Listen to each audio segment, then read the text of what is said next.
रास्ता से हमें हटना पड़ेगा, तो उसने देश के अंदर फखरुद्दीन अली अहमद साहब जो तत्कालीन राष्ट्रपति से उनसे हस्ताक्षर करा करके और देश के अंदर आपातकाल या इमरजेंसी लागू कर दिया। यह इमरजेंसी कोई देश के रक्षा के लिए नहीं, देश में कोई बहुत बड़ा आर्थिक संकट आ गया हो इसलिए नहीं, देश के ऊपर कोई बाह्य आक्रमण हो इसके लिए नहीं। यह इमरजेंसी इसलिए लगाया गया था कि कांग्रेस पार्टी के सत्ता में बने रहने पर एक संकट आ गया था। न्यायालय के आदेश के द्वारा उनके चुनाव को रद्द कर दिया गया था और इसलिए यह इमरजेंसी लगाया गया। यह जो कांग्रेस पार्टी आज कह रही है कि भारतीय जनता पार्टी सरकार में आने के बाद संविधान का संशोधन करेगी और आरक्षण खत्म कर देगी, यह कांग्रेस पार्टी को अपने गिरेबान में झांकना चाहिए। और आज भारत की पूरी जनता इस बात को जान रही है और लोकसभा में जो निंदा प्रस्ताव पारित किया गया उसमें भी लोगों को बताया गया कि कैसे इस देश के अंदर 25 जून 75 को आपातकाल लागू किया गया था जो 21 महीने तक चला। और यह वही भाग उस समय भारतवर्ष के अंदर कांग्रेस पार्टी के नेता देवकांत बरुआ ने कहा कि Indira is India, India is Indira. या भारतवर्ष के लोग भूले नहीं है, या कांग्रेस पार्टी अपने पार्टी को ही देश मानती है, अपने नेता को ही देश मानती है और एक परिवार की चाटुकारिता करने के चलते यह कांग्रेस पार्टी संविधान की अवहेलना करती है, संविधान को तोड़ मरोड़ के रखती है।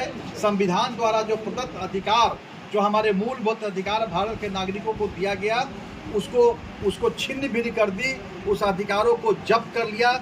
यही नहीं, नागरिकों के अलावा प्रेस मीडिया की आवाज़ को भी दबा दिया गया, कानून के न्यायपालिका के भी अधिकार को रोक दिया गया, उस पर भी कुठाराघात किया गया। और लगातार 38, 39, 40, 41, 42 यह जो संशोधन 5 हुए, इसके अंदर प्रेस मीडिया, न्यायपालिका और नागरिकों के अधिकार को छीन लिया गया था।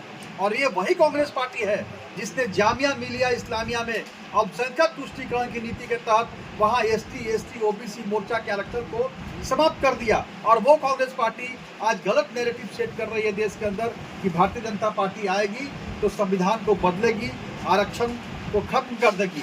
जब वो कांग्रेस पार्टी है जिसने संविधान के अंदर 75 संशोधन कम से कम किए हैं, यहाँ तक कि संविधान के प्रेम्बल जो बाबा साहब भीमराव अम्बेडकर जी द्वारा लिखा हुआ था उसको भी बदला गया है। यही नहीं, देश के अंदर जो चुनी हुई सरकारें होती हैं लोकतांत्रिक तरीके से, उनके अधिकारों का हनन किया कांग्रेस पार्टी ने। और 90 बार धारा 356 जो राज्यों के ऊपर उनके लोकतांत्रिक चुनी हुई सरकार के अधिकारों को हटाकर राष्ट्रपति के माध्यम से, राष्ट्रपति शासन के माध्यम से केंद्र सरकार की सत्ता को काबिज करता है।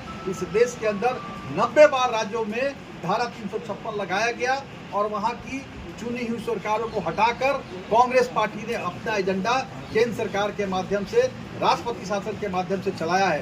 ये वो कांग्रेस पार्टी है। और आज दुख इस बात का होता है कि इस कांग्रेस पार्टी के साथ वैसी कुछ चंद पार्टियां भी दे रही है जो आपातकाल के खिलाफ जिन लोगों ने संघर्ष किया, जो लोग 21 महीने जेल में सड़ते रहे, चाहे नानाजी देशमुख हो, चाहे मोरारजी भाई हो, चाहे हमारे लोकनायक जयप्रकाश नारायण हो, चाहे अटल बिहारी वाजपेयी हो, लाल कृष्ण आडवाणी हो, मुरली मनोहर जोशी हो, बाबू जगजीवन राम हो, ऐसे महान क्रांतिकारी नेता जो भारत के थे, इन सब लोगों को जेल में डाल दिया गया। धनबाद से भी हमारे कई एक लोग मीसा के अंदर जेल में रहे।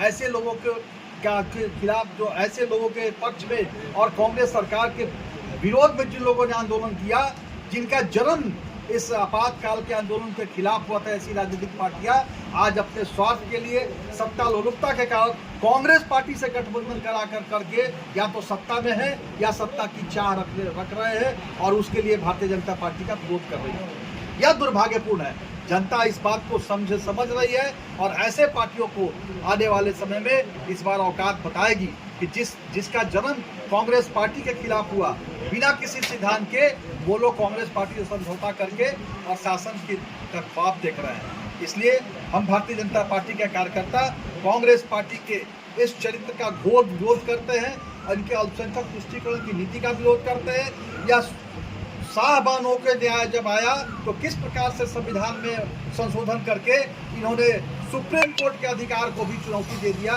ये वही कांग्रेस पार्टी है।